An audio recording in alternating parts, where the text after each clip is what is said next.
Hey everyone, and welcome back to another M1 Finance update. Now, I'm going to take you guys into the M1 Finance portfolio. We're going to go over some stuff as well as buy a new stock today. So, if you haven't been following along, every week I typically will add a new fund into the account, sometimes based off of what you guys recommend in the comments, as well as, the things that I've been actually researching. So, let's hop into the M1 Finance portfolio here, of course, and kind of go over some stuff. So we actually have the total value now at $190.14. I know it's not a lot, but we are slowly growing here. On the day, it's obviously super tiny. It's only 4% growth. But if we go to the week has been really nice in comparison to the week prior. So we're actually up $5.93, which is a gain of $3 or 3.22%. I don't know why I keep saying dollar amounts there, but that's good because like I mentioned, last week was a little rough. And then if we go to the month, of course, it's still down a little bit. The quarter is a lot better at $4.53. And then the year is much better at $10.19 on our gains. And then our total return is 7.82%. So that's really exciting, especially with the market not doing so well this last week prior. Which is actually a good thing when it comes to wanting to buy into companies or into more of your funds, because it's usually at a discounted price. At least that's the way I see it. But overall, pretty happy with this. We'll see how it goes in the future overall. But if you by chance missed the first two episodes here in the series, quick rundown here is we ended up getting some funds right here, which was Disney. Right over here. I'm gonna do it like a nice circle here. So we added 5% of our total fund into Disney, and then the week after that we got New Residential Investment, which is ticker number NRZ, and that was also 5% as well. So those were the two newest funds we had added into the account. We already had Microsoft, Tesla, and our Vanguard S&P 500, which is helping with the risk management as we're building this portfolio. I don't know exactly where all of it's going to go when it comes to building this portfolio, but I think this is the cool part because you guys can kind of follow along with me on the journey of where I'm taking this. If you by chance don't have M1 Finance, you could either click the share this pie link that I'll have in the show notes, or the top link, which is my M1 Finance referral link, which does help support me. So just keep a heads up on that if you guys want to open up your own M1 Finance portfolio and kind of get started with this stuff as well. Now, as I mentioned, we're going to be getting a new stock here today as well. Trying to figure out right now, because if I zoom in down here, I want to be obviously pretty versatile, right? Like I don't want to just kind of get from all the same sectors over and over again. Oh, I cut off NRZ. But I want to, of course, kind of diversify a little bit into different markets. I have a few different funds I really want to get into. I have another REIT that I want to get as well, but I just got NRZ, so I want to give it a little bit of time.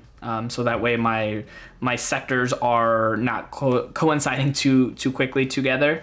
So we'll kind of go in that route. But let me know in the comments down below. I actually do like to read your guys' suggestions if you guys have any funds that you want me to look into and kind of get an idea for. I use a site called Seeking Alpha to be able to get a lot of insight on the dividend growth and just the funds in general, where the company's going, because that's the tough part of doing dividend investing, is constantly knowing a lot about a ton of companies. But for me, I'm just kind of making sure that I stick to what I know. And then as I grow, as you guys, tell me more things that I need to learn and experience, and I shared some other things with you guys, hopefully that means some great growth over time on the actual account, which would be really nice. Of course, having a goal of, creating these dividends so that way we can get more money every single month, which would be the goal, of course. Okay, so, oops, I'm like putting little dots here on the screen because I do not have access to my little marker for some reason. There we go. All right, so I want to go over really quick what the last $10 did when it came to the deposit, just so you guys can kind of get an idea. If you have M1 Finance, you obviously kind of know this already, but I get really excited to look into this. So let me know in the comments too if you guys have M1 Finance and like seeing kind of how all your money gets broken up into each fund. But this is what I do. I go into this area, which was, in case you missed it, let me actually go back all the way. So I click on activities here at the top, click on my most recent deposit, and then what I'll do is I'll go over here. Of course, you can see the $10 was added from the deposit, and then right here where it says trades, it buys into 4 funds. And I'll kind of zoom down here a little bit. So now what this is saying is that when I put in that $10, 25 cents went into Disney. That bought, a little bit of shares in the Disney. 51 cents went into Microsoft. $9.11 went into the new residential investment, which was the newest fund we added last week, if you guys recall. And then 12 more cents went into Tesla. I do plan on adding more down the road as the portfolio starts building. I do want to start adding more every week. Maybe start bumping it up to $20 soon, especially as I gain more funds in the account. Less and less are going to go into each one if I keep it at $10. So eventually the goal will be to increase it maybe to $20 every single week, or $30, and then kind of go from there. And that helps with the momentum, because I kind of mentioned it before in the first one, where it can be really tough to get into investing. So that's what I love about M1 Finance is I can start with $100, which is that minimum to start up the account. And then if I'm just doing $10, I'm at least having some impact. And then that kind of gets me, toes in the water. And then I keep going forward and then adding more and more as I feel more comfortable. Like I said, I've invested before, so I could start adding more quickly, but I just want to kind of take my time with this stuff, show you guys the journey as well, because I know some people like to watch this, journey unfold and see where it goes. Because I think it'd be really cool if in, a year from now, we can see where this fund is, and you guys can, kind of trace back where we started, which is really cool to me personally. So we're going to go ahead and add our new fund today. And then of course, add in 10 more bucks into our overall account. So this week, after doing some research on Seeking Alpha, I have decided to go with, I'm actually surprised that they're not like right here on the front end, but I know for sure they're not on the first page. Interesting. I could just search them if I wanted to, but there they are. So this is going to be AT&T, ticker number T. So if you're not familiar with AT&T, that would be very strange. But as far as their funds go, let me bring up Seeking Alpha here and show you guys. So the web page might look a little off here for a second because of the way I place everything. So right here, you can actually see that they've had dividend growth for over 35 years. So that is amazing, consistency on that front. They are currently paying out $2.04 for that, which gives them a yield of 6.39%. So that equates to about 51 cents every single quarter, because that's when they pay out their dividends.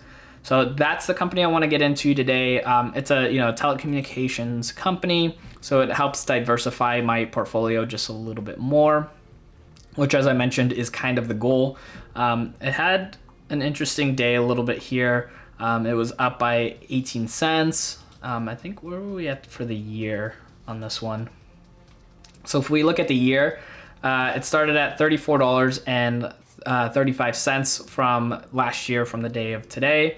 The high, I think, was $34.11. So we're kind of close to the top here, which is not always the best thing to do. It's like buying at the very top. I mean, at one point it was as low as $27, which would have been really nice to get into. But I'm investing for the long term, and that's really important to note because, for me, I'm going to be investing in these companies for a long time. So I want to make sure that, I'm okay with the price that they're at, knowing that they're either going to continue to go up and pay out those dividends, which I trust AT&T is going to do so, because they definitely have a lot going on with their company. So I feel comfortable adding them in. So we're going to go ahead and add AT&T here. On here. Oh, and speaking of AT&T, I believe it was JC3 Teacher who actually mentioned that they have AT&T in their portfolio as well, which actually got me more interested in looking at it again. I knew I was going to want to add, one of the telecommunications companies, and I definitely think AT&T was one of the top when it comes to adding them in there. So thanks again, JC3 Teacher, for mentioning that in the comments. If you guys want to mention anything in the comments as far as funds to look into, let me know down below. If you guys have AT&T, let me know what you guys think of the fund as well. Really would like to hear from you guys in the comments. I actually love going through the comments when these videos come out, to hear from you guys. Any insight always is beneficial. I can always keep on learning, whether I do something, completely incorrect and you guys kind of veer me towards the right path, or you guys encourage me to continue going on certain paths.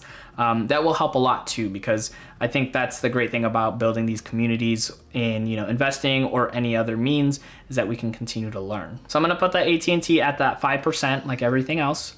And I'm gonna go ahead and take the Vanguard VOO and drop it down another 5%. So as you saw before, we are constantly taking a little bit away from the S&P 500 fund, but not technically wiping it away. We're still gonna eventually get more money into that account once we start adding more money. So now we're adding more funds into the account. So we have 1, 2, 3, 4, 5 individual funds now, and then we're gonna be having a full, ETF in there. So I feel that is pretty good so far. And of course, we're going to keep on growing. So let's confirm this right here. And then we're going to go ahead and add $10 more into the fund, which I believe AT&T will also get a majority of it, just like we have been doing so far every single week. All right, so now that we added the AT&T into the actual portfolio, now we want to deposit some extra money in the account. So that way that $10 that we're going to be adding can get diversified into these different funds. So let's go ahead and click on deposit, and we're going to add $10 into this account. So we're going to have that deposited there. All right, so now that we have the $10 coming in to be deposited, that is going to get put into our account. And because we have auto invest on right over here, it's gonna go ahead and just deposit that money into the funds, because it's gonna be over 10 bucks. If we deposited anything less than 10 bucks, we would have to do that all manually. So we're gonna go ahead and just let that roll through. And hopefully by the time you guys watch this, that 10 bucks will be into the M1 account and then dispersed into the funds, which will most likely be AT&T and then a little bit of everything else. And I'll show you guys that next week as we continue on. Let me know in the comments down below what you guys think of the portfolio so far. As I mentioned, I'll have a link to the pie down below if you want to follow along through that, or if you want to just sign up for M1 Finance, that will also be in the show notes down below. And yes, I do get compensated for that, but that does help support the channel and me continuing to make more videos like this. If you want to keep on watching more content here on the channel, go ahead and click on the video right over here so you can keep on watching. If you made it this far, don't forget to hit that subscribe button down below, and I'll see you in the next video.